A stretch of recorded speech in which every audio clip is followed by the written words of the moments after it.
नमस्कार दोस्तों, आज हम बात करेंगे कि साईं बाबा कौन थे, साईं बाबा का असली नाम क्या था, साईं बाबा हिंदू हैं या मुस्लिम हैं। आज हमारा यही विषय है।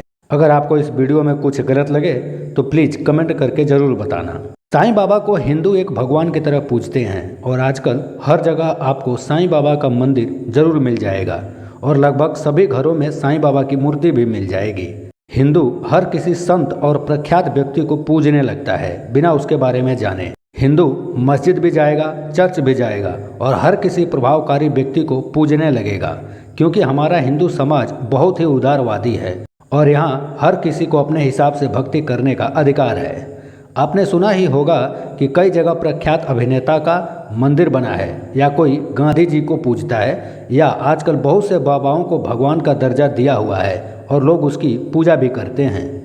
इन्हीं सब का फायदा उठाते हुए अन्य धर्म के लोगों ने बहुत ही आसानी से कुछ लोगों को भगवान के रूप में हिंदुओं के बीच स्थापित कर दिया, जैसे कि साईं बाबा। हिंदू धर्म में लोगों को भ्रमित करने और ईश्वर से विश्वास उठाने को ये पाखंड सदियों से किया जा रहा है। लोगों को विश्वास दिलाया जाता है कि अगर शिव जी या राम जी की पूजा करने से फायदा ना हो तो फलां बाबा या साईं बाबा की पूजा कर लो, फायदा ज़रूर मिलेगा। और कुछ मूर्ख हिंदू ऐसा करने को तैयार भी हो जाते हैं। कभी साईं बाबा तो कभी आसाराम, तो कभी राम रहीम, तो कभी निर्मल बाबा। ना जाने कितने ढोंगियों को हमने भगवान का दर्जा देकर अपने घर एवं मंदिर में स्थान दे चुके हैं और बाद में जब किसी बाबा का कांड खुलता है तो बदनामी उस बाबा की नहीं बल्कि उन सभी हिंदू धर्म की होती है। हमारे धर्म में ये कहा गया है कि जो सज्जन है, संत है या एक अच्छा इंसान है उसका सम्मान करो, लेकिन हम लोगों ने अपने फायदे एवं अंधविश्वास के चक्कर में उन सबको भगवान का दर्जा दे रखा है। साईं बाबा को हम बिना कुछ जाने समझे पूजते हैं, लेकिन क्या आपको पता है कि वो एक मुस्लिम थे? साईं शब्द फारसी का है जिसका अर्थ होता है संत। उस समय भारत के पाकिस्तानी हिस्से में मुस्लिम संत के लिए साईं शब्द का प्रयोग किया जाता था। शिरडी में जिस मंदिर में साईं जाकर रुके वहाँ के पुजारियों ने उनको साईं कहा, क्योंकि देखने में वो मुस्लिम फकीर लगे। कोई भी हिंदू संत माथे पर कफन जैसा कपड़ा नहीं पहनता, फिर मुस्लिम फकीर ही ऐसा कपड़ा बांधते हैं। हिंदू धर्म में तो सर पर सफ़ेद कपड़ा बांधना वर्जित है और साईं बाबा हमेशा सर पर सफ़ेद कपड़ा बांधे रहते थे, जो कि मुस्लिम फकीर की निशानी है। पुस्तक साईं सतचरित्र अध्याय 5-14-50 साईं बाबा बीड़ी चीलम पीते थे और अपने भक्तों को भी पीने के लिए देते थे, जिस कारण उन्हें दम्मा था। साईं बाबा खाने के समय फातिहा कुरान पढ़ते थे। साईं बाबा ने रहने के लिए मस्जिद का ही चयन क्यों किया, जबकि शिरडी में और भी जगह थी? या वो नीम के पेड़ के नीचे कुटिया बनाकर भी रह सकते थे या किसी मंदिर में, जबकि भारत में मंदिर में रहना बहुत ही आसान है। यहाँ तक कि साईं बाबा ने कभी ये नहीं कहा कि सबका मालिक एक है। वो तो हम टीवी सीरियल देखकर पूजने लगे, अन्यथा साईं बाबा हमेशा कहते थे कि अल्लाह मालिक है।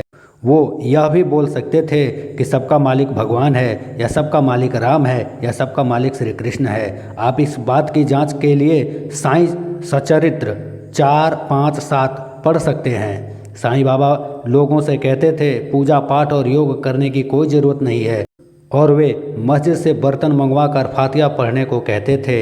इसके बाद भी भोजन करते थे। कभी उन्होंने ये क्यों नहीं कहा कि भोजन का श्री गणेश करो?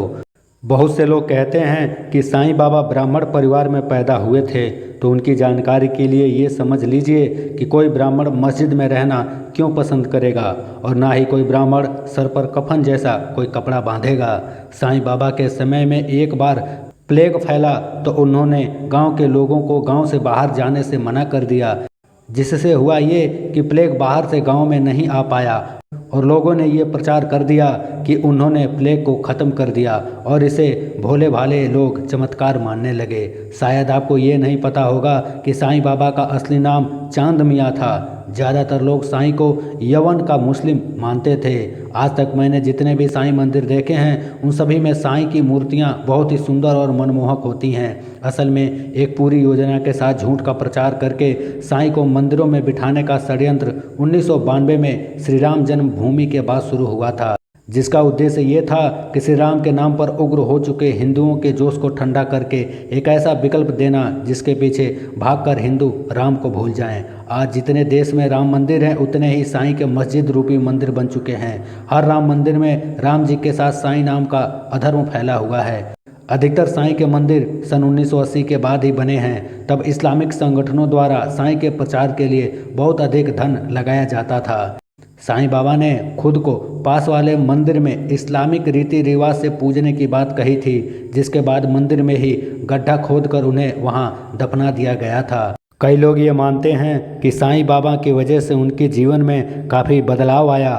तो कई बार जीवन में ऐसा होता है कि हम मन में जो काम करते हैं या जिसकी अभिलाषा करते हैं तो वो हमारे जीवन में हो जाता है और हम इसे किसी बाबा का चमत्कार मान लेते हैं। किसी भी इंसान को ईश्वर का दर्जा ना दें और अगर उसके कर्म अच्छे हैं तो उसे आप एक सज्जन या संत पुरुष मान सकते हैं, उसका सम्मान करिए, लेकिन किसी भी इंसान की पूजा करके उसे भगवान का दर्जा देकर अपने धर्म का अपमान ना करें।